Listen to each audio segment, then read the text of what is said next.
Okay. Next exercise 38.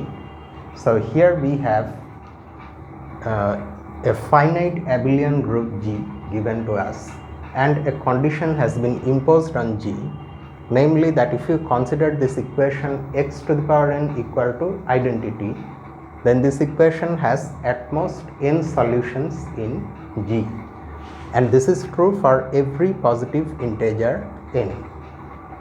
With all of this, we have to prove that G is a cyclic group.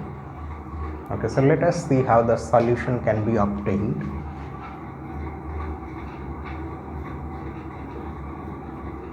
The first thing we notice is that since G is a finite group, it's an abelian group no doubt, but after all it's finite. So every element in G must have finite order.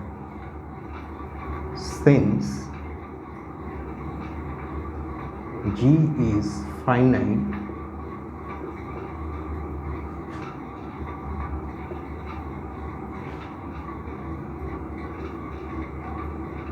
every element in G has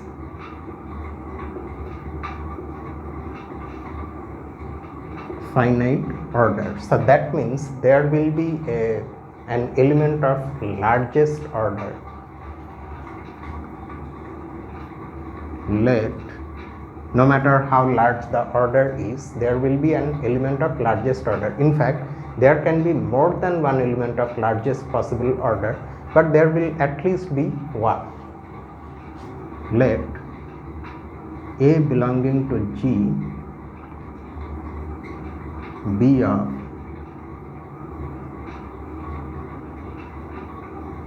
maximum possible order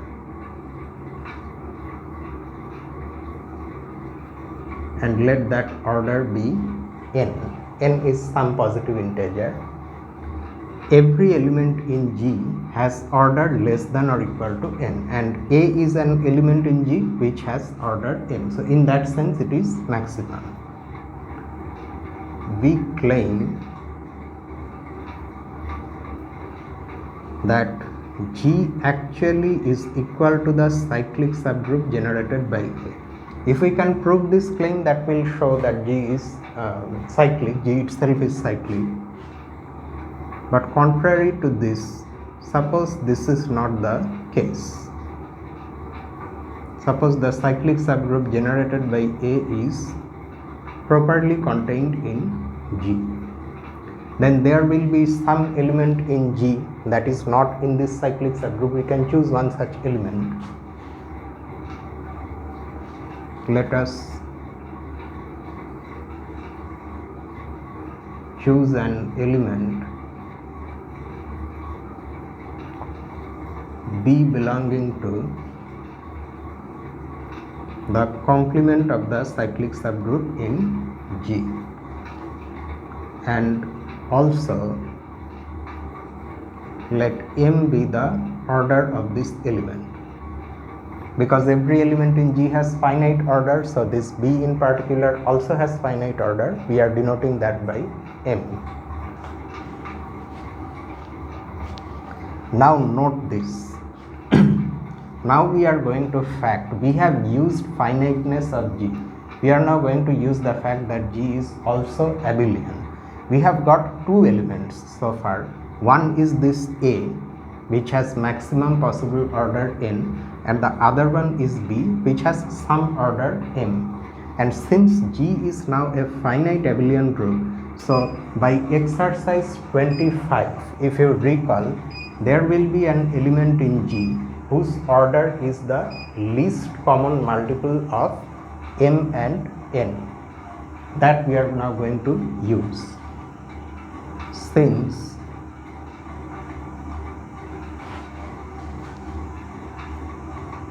G is finite and abelian,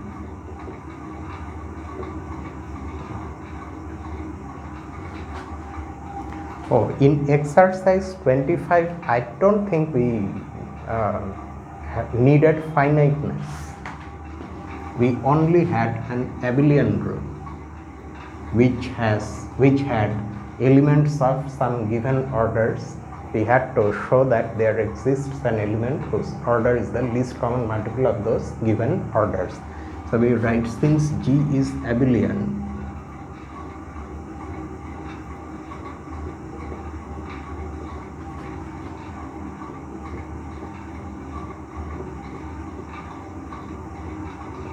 exercise 25 implies that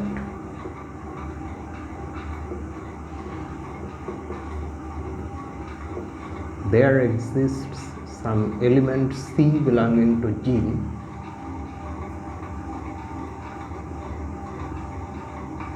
such that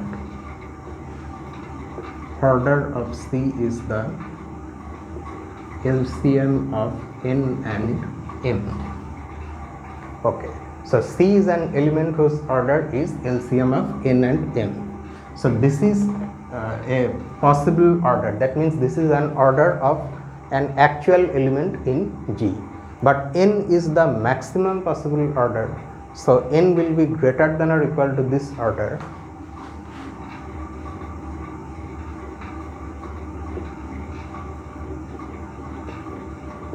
Maximality of n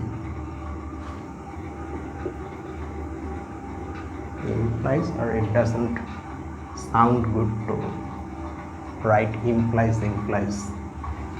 Maximality of n now gives us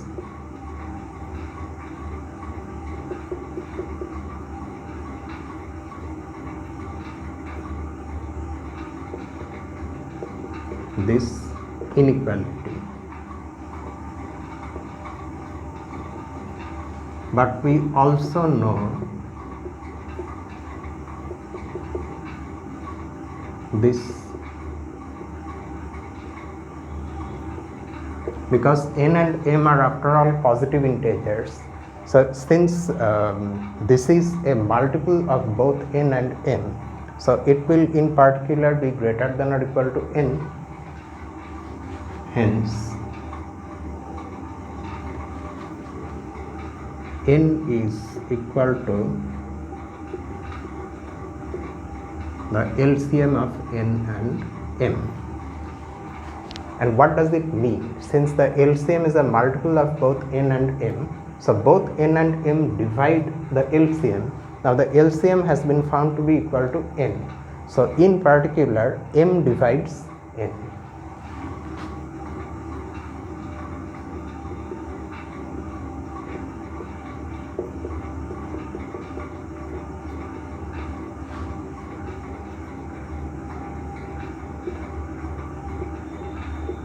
So that means n is k times m, where k is some positive integer.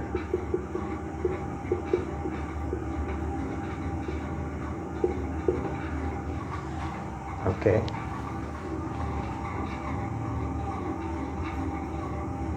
Now we calculate the power b to the power n, b to the nth power. N is km.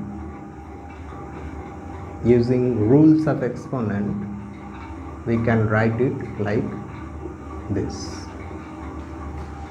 Now m by definition is the order of b. So b to the power m is identity. So this is equal to identity.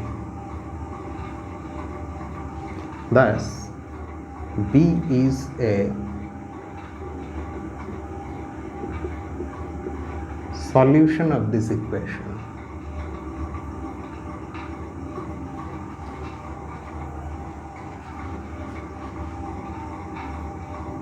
Since all the elements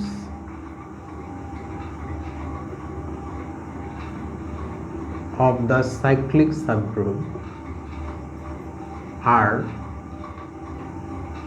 also solutions of this equation and B does not belong to this, we have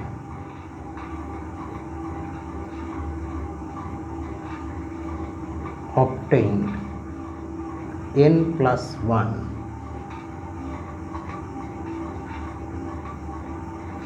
distinct solutions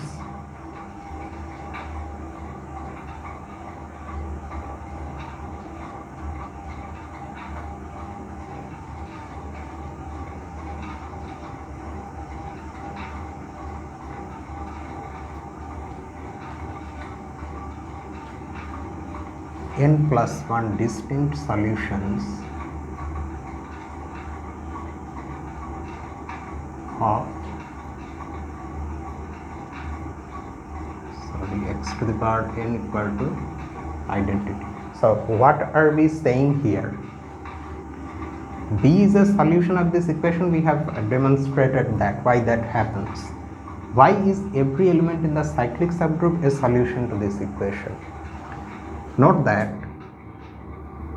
order of A, we have chosen, we are denoting that order by n, right? So A is an element of largest possible order and that order is n. Now that means the order of the cyclic subgroup generated by A is also equal to n. We know from the construction or from the definition of cyclic subgroup generated by an element of finite order that the order of the cyclic subgroup becomes the order of the group, and in fact the cyclic subgroup has these elements, explicitly these elements, and they are all distinct. That's why the order of A is n and not something less than n, and all of them satisfy this equation. It's because they belong to this subgroup and the subgroup has order n. So by the second corollary to Lagrange's theorem, if you take any element G from this cyclic subgroup, then G to the power order of the cyclic subgroup is equal to identity, which means G to the power n is equal to identity. So all these elements satisfy this equation and they are all distinct. So from here how many elements are we getting? N minus 1 and extra 1, that is n elements. But along with these elements, B satisfies the equation, so B is also a solution, and from our choice of B, B is in the complement of the cyclic subgroup in G. B does not belong to the cyclic subgroup itself, so it is an extra element. So this gives us n plus 1 distinct solutions of x to the power n equal to E, and this is a contradiction to our hypothesis, which says that such an equation can have at most n solutions. So that means we have got a contradiction.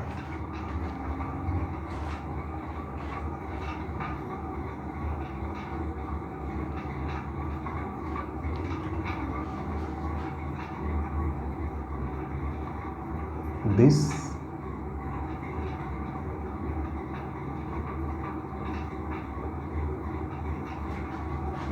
contradicts our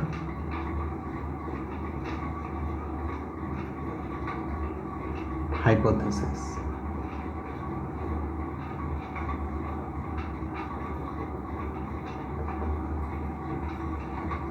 So that means the supposition from where everything started, that has to be wrong.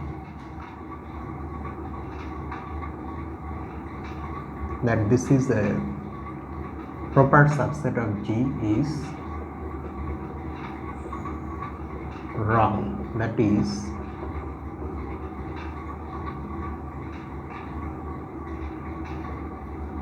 we must have this, and this proves that G is a cyclic group as claimed. So we have proved our claim, and this completes the solution.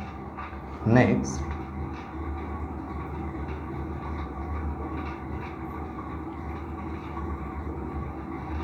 Unlike the other starred exercises or exercises with double star, 2 stars or 2 asterisks, this one is somewhat easier to guess.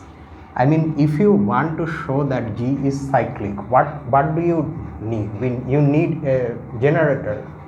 So you would naturally want to choose an element which can generate as many elements as possible. That means its order should be as great as possible.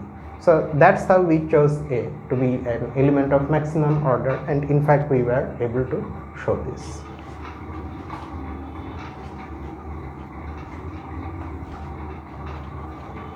Okay, next let G be a group and A comma B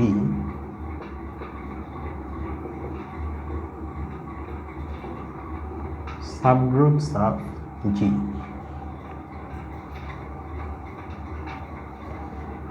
If X and Y are 2 elements in G, define this, that is X is related to Y. If Y is equal to AXB for some A belonging to A and B belonging to B. So we have defined a binary relation on G between 2 elements in G. 2 elements are said to be related, written like this, if Y can be written as AXB, where A is an element of the subgroup A and B is coming from the subgroup B. Okay, now we have to prove these things. Part A, the relation so defined is an equivalence relation.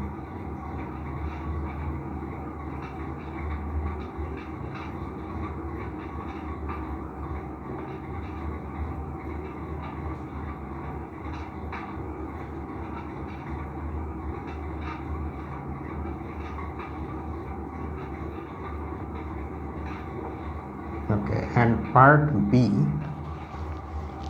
the equivalence class of X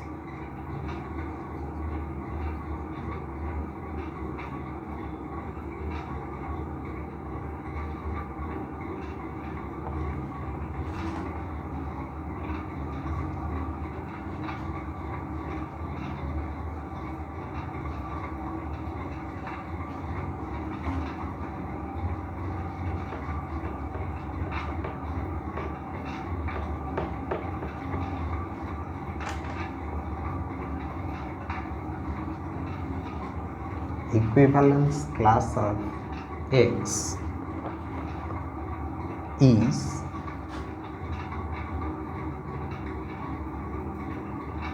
the set AXB, which is defined to be equal to the set of all elements that look like this.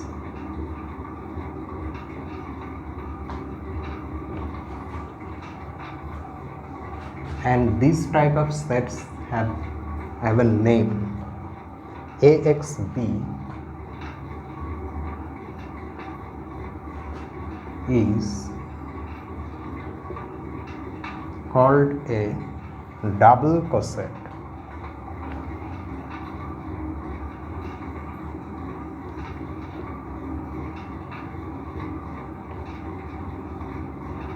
Of A and B in G. Just like we have got cosets, left cosets, right cosets, this is a double coset. It involves 2 subgroups. Okay, so first of all we have to show that this relation is an equivalence relation, then we have to prove the second part.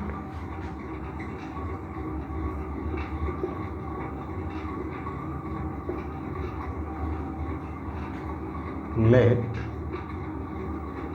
X, Y and Z be three elements in G. Note that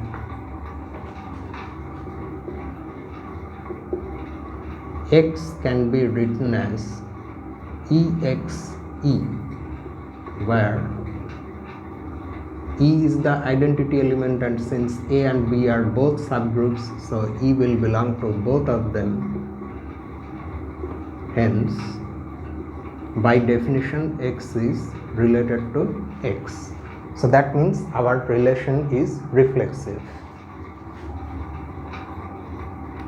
If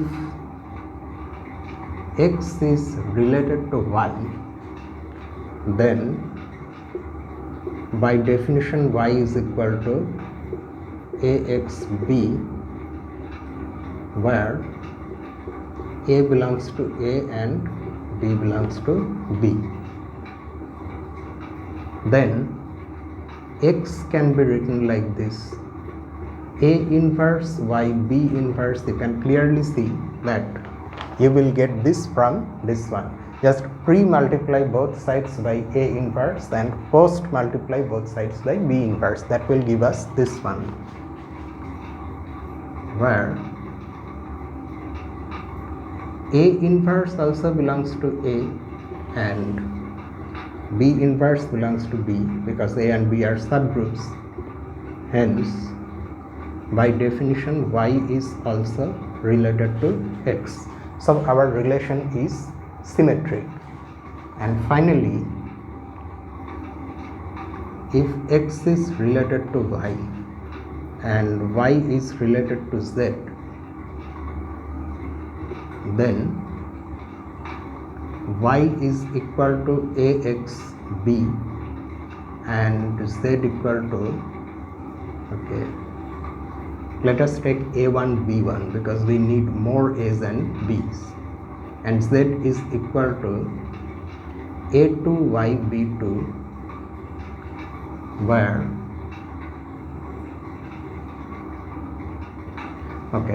let me just see whether I have written it correctly. Why is that? Yes, where A1 and A2 are in A and B1 and B2 are elements in B. Then Z is equal to A2Y B2, but Y is A1X B1, so this is equal to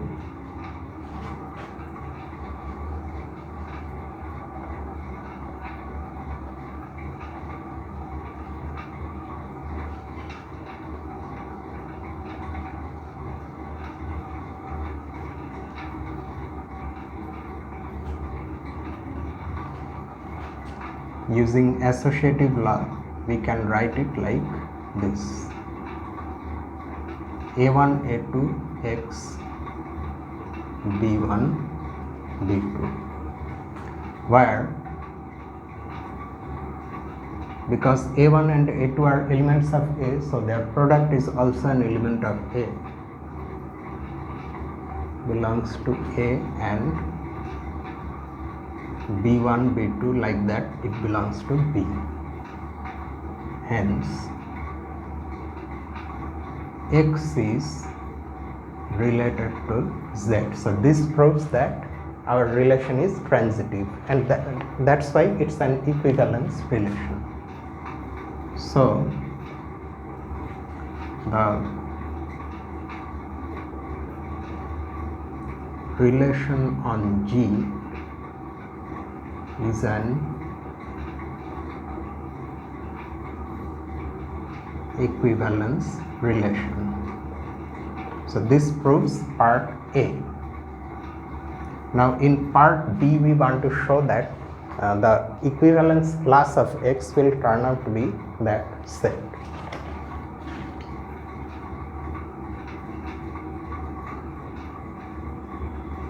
It's easy to see that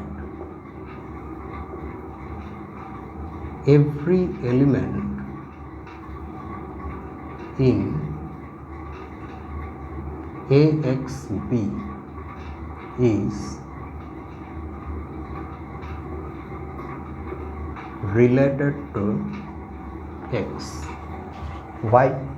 Because if you take an element in AXB, say Y, then by the definition of AXB, Y will be of this form for sum A and B coming from capital A and B respectively. So that means X is related to Y, and this tells us that this Y that we have chosen from AXB is related to X. So every element in AXB is related to X. This means that AXB is contained in the equivalence class of X.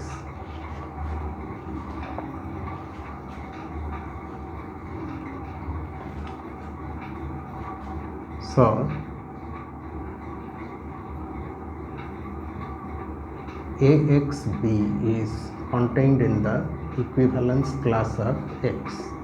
Here we are using the notation that we have used when we defined equivalence classes for the first time.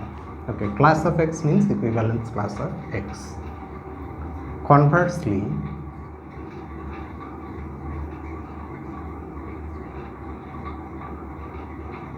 let say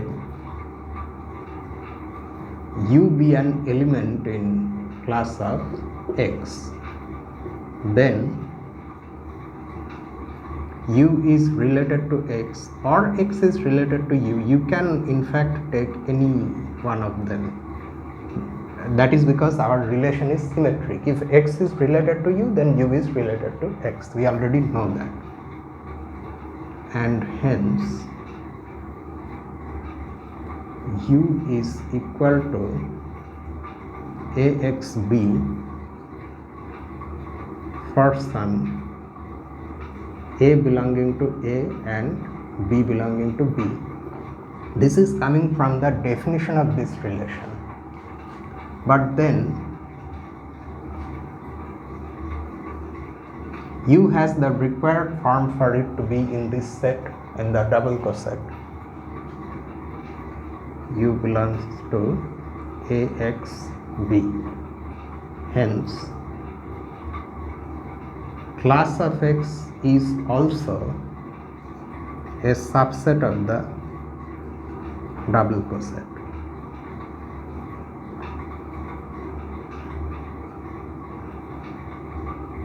So now you combine these two inclusions and conclude that this is equal to class of X. So this proves that for any element X in G, this X is coming from G. Okay, that is understood. We haven't written that explicitly. For any element X in G, its equivalence class is nothing but this double coset. So they are precisely the equivalence classes, and this completes the solution. Note that just like how we encountered an equivalence relation when we proved Lagrange's theorem, this is also an equivalence relation on G, and as such it will also partition G into disjoint equivalence classes. Unlike cosets that we had in Lagrange's theorem, here the equivalence classes or the sets in that partition are double cosets, but they will still give us a partition of G, maybe a different partition of G.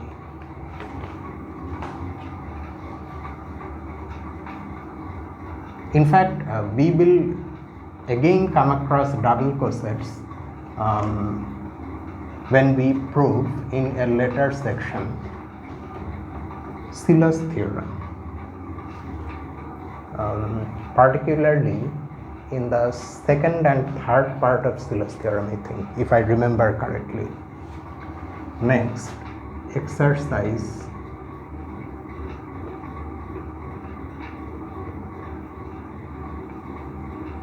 40. If G is a finite group,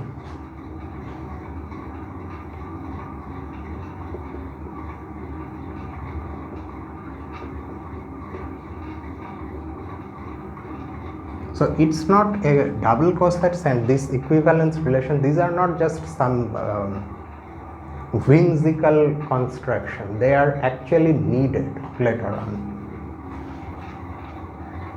If G is a finite group, show that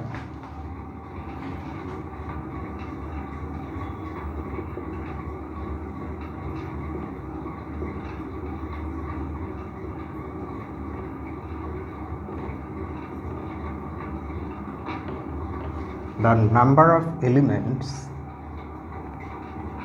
in the double coset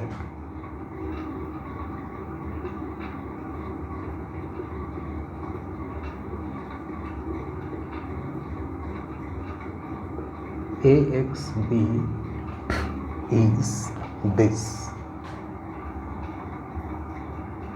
order of A times order of B divided by order of A intersection XB X inverse.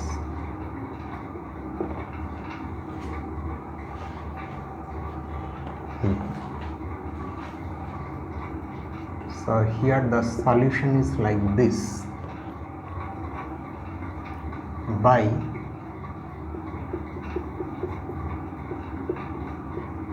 exercise 4, XB X inverse is a subgroup of G, and by the counting principle that we have seen in section 2.5, we have this: order of A times XB X inverse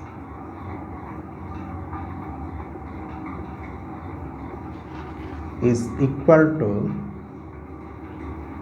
order of A times order of O. We could have written that thing also, no? Not just this, the fact that this is a subgroup of G, but in fact its order is the same as the order of B, and order of XB X inverse is equal to order of B. And because we are working in a finite group, so these are finite subgroups, so there is no problem, we can find the orders. So order of A times XB X inverse. So what we are finding here, you know, these are two subgroups. Okay, so we are finding order of HK. We already have a formula for this. Here H is A and K is XB X inverse. So you view this product like that, product of two subgroups. Then this is equal to order of A times order of XB X inverse divided by order of their intersection. And this is equal to, because from this equality we can simplify this expression to this.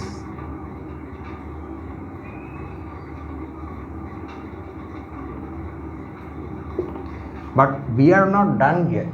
Although we have got the number that we want, but this has so far been shown to be the order of this product, not the order of the double coset AXB. We have to now somehow show that this order and the number of elements that this set has, they are the same number.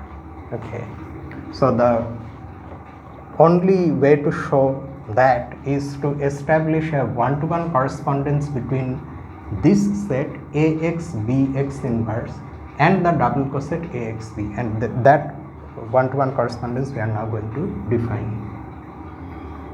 Now define a function f from the product of these two subgroups into the double coset AXB like this.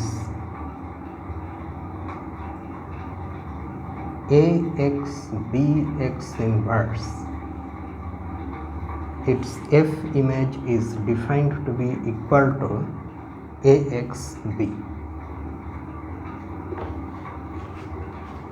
Okay, so there is you can clearly see, if you take an arbitrary element of this product, how will that look? An element of A times an element of xb x inverse. An element of A is A and an element of xb x inverse looks like this, where the small b is any element of B. That is being mapped onto Axb. So this again is an element of Axb.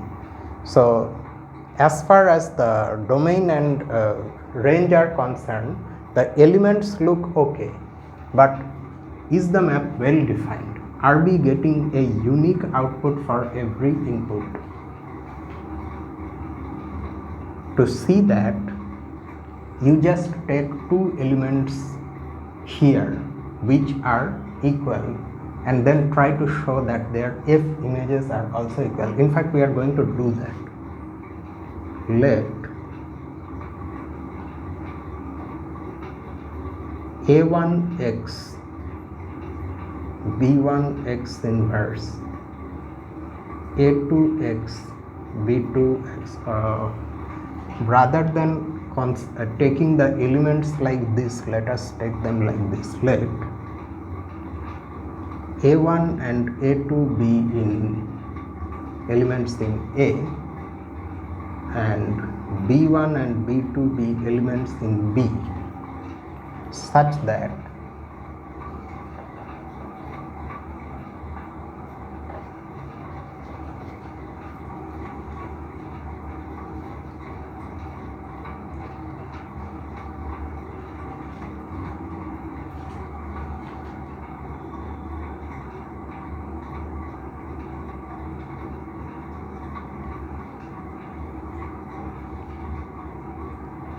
A1x B1 x inverse is equal to A2x B2 x inverse. Okay. Then by the right cancellation law, you can cancel out x inverse from both sides. Then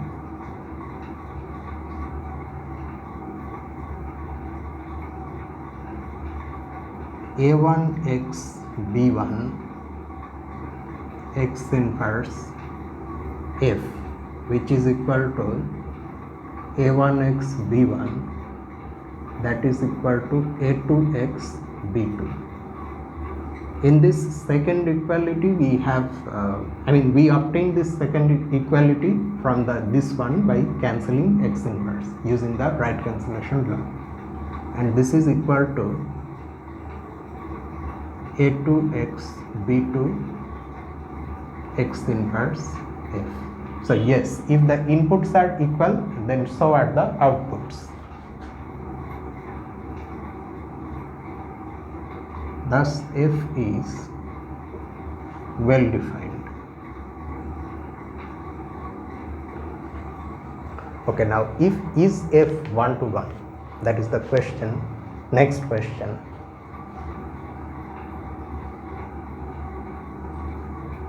Let us take something else. A3 and A4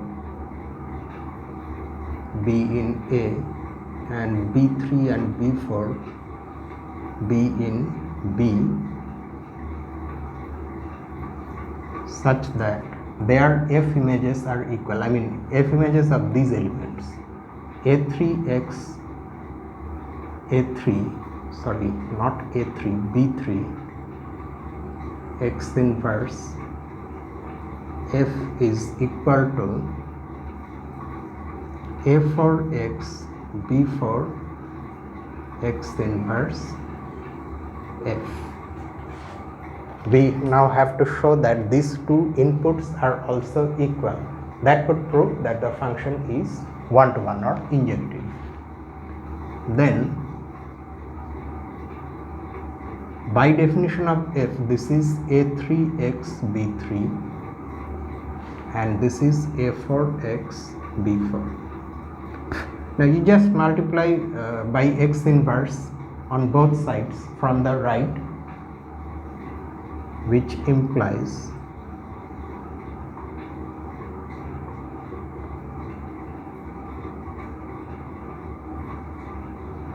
x inverse is equal to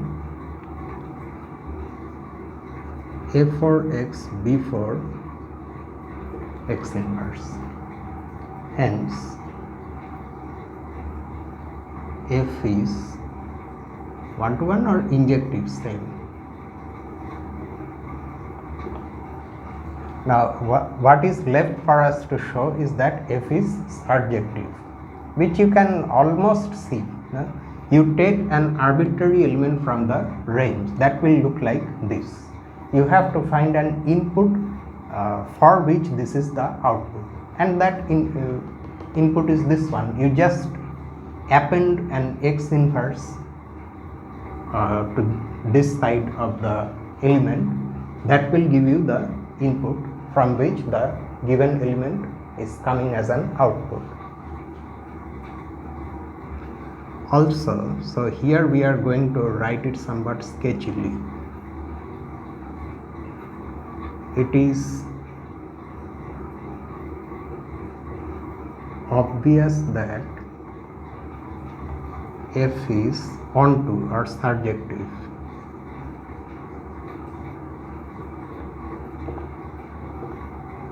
Thus, f is bijective. Okay, now since we are in a finite group G, so the double coset, since after all it's a subset of G, it is finite.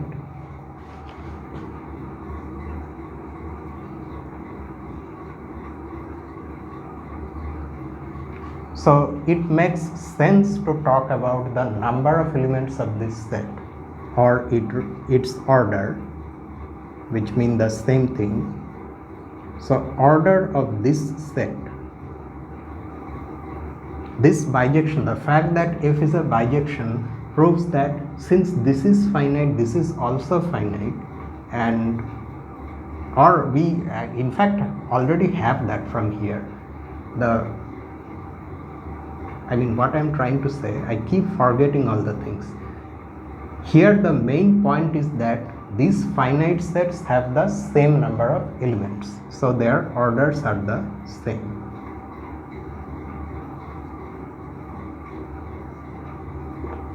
So now we have what we want, because for this order this is the expression, and it turns out to be equal to this. Hence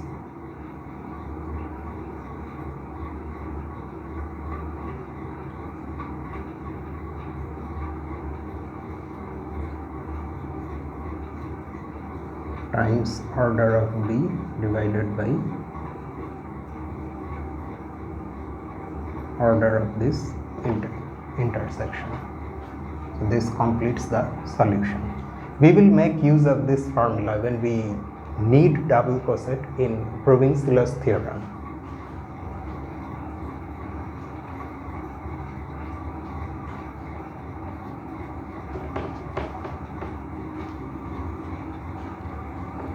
And finally, there is one more problem in this collection of exercises, problem number 41.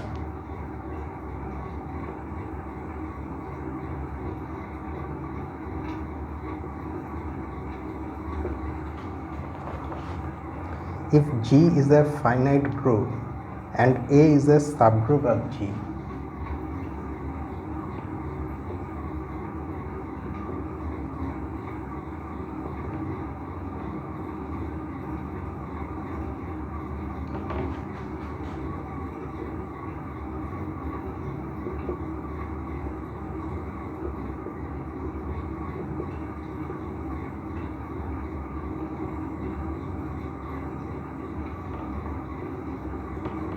A is a subgroup of G such that all double cosets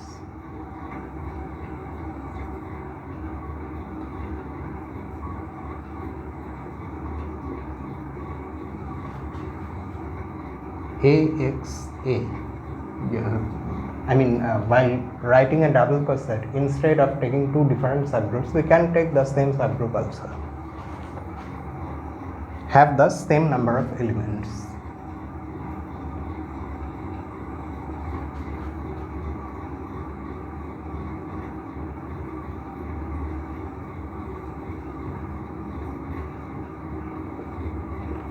If this is the case, if this is the condition, show that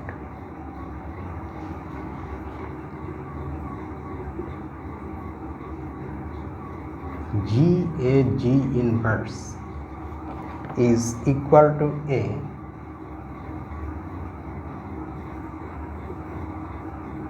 for all G belonging to G.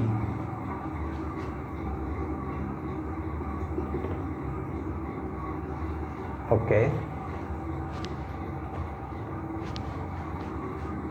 So we arbitrarily choose an element, any element from our group.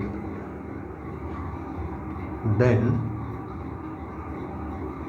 it is given that all double cosets have the same number of elements. That means how shall we get different double cosets? By changing this element X. Because A stays the same, A is that subgroup which we have. So we are going to change X. Then by the given condition,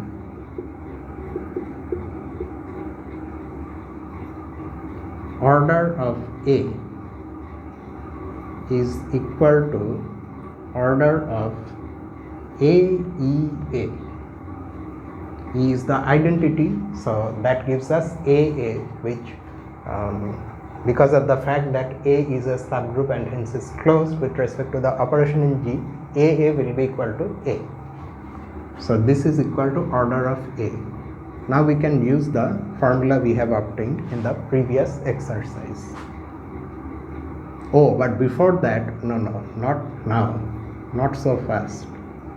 This is equal to AGA. This is a double coset, this is also a double coset. The condition is that they have the same number of elements. Now we are ready to use the formula. So this is order of A times order of B. Normally we would have if we had B here, but that B now is again A intersection GAG inverse.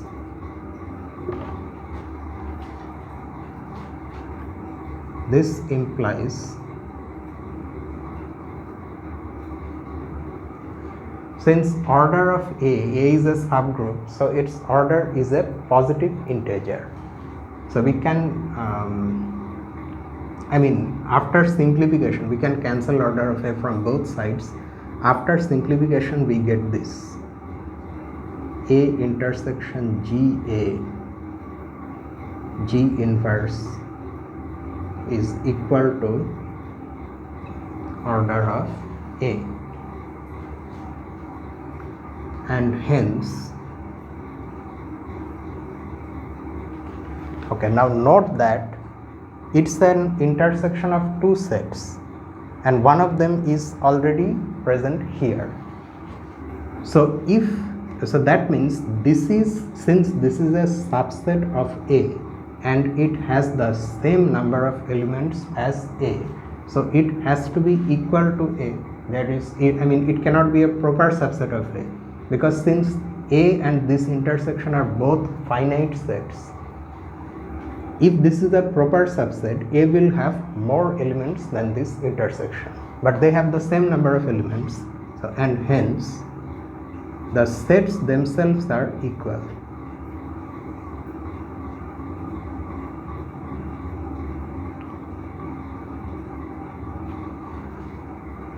Now the intersection of these two sets is equal to A. What does that tell us? That tells us that A is contained in this second set.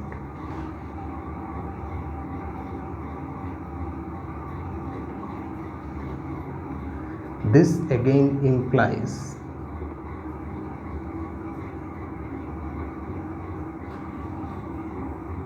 that A is contained in GA G inverse. Okay. Now note that we chose G to be any element of G, since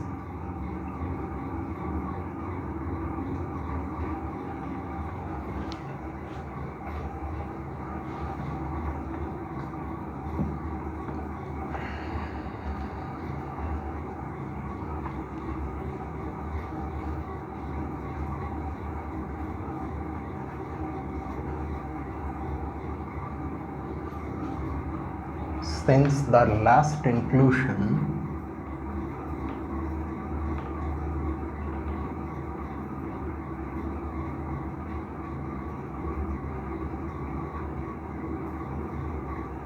is true for any G belonging to G, we also have, so in place of some G you can in fact use its inverse also, because this is true for every element of G. So we can replace G by G inverse. A contained in G inverse A, G inverse whole inverse, which is equal to G inverse A G. This implies GA G inverse.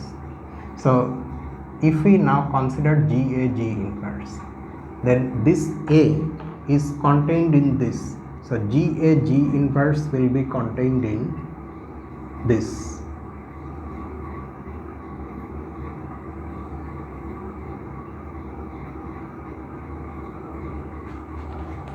The definition of this subgroup, if you go to exercise 4, if you go back to exercise 4, this, from the definition of this subgroup, you can easily prove that this inclusion implies this inclusion, as if you are having an equality in where you are treating A as not a subgroup of G but rather an element of G, and you are multiplying on both sides by G and G inverse in this fashion. That works here also. Okay, and this, because of associativity, gives us, shall I write it directly? G and G inverse will cancel out, G and G inverse will cancel out, so this is equal to A. So we have proved not only this one, this inclusion, but this inclusion also, that GA G inverse is also equal to A. Hence,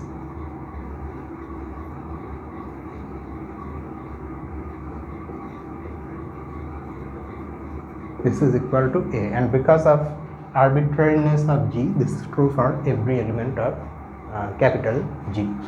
So here the solution ends.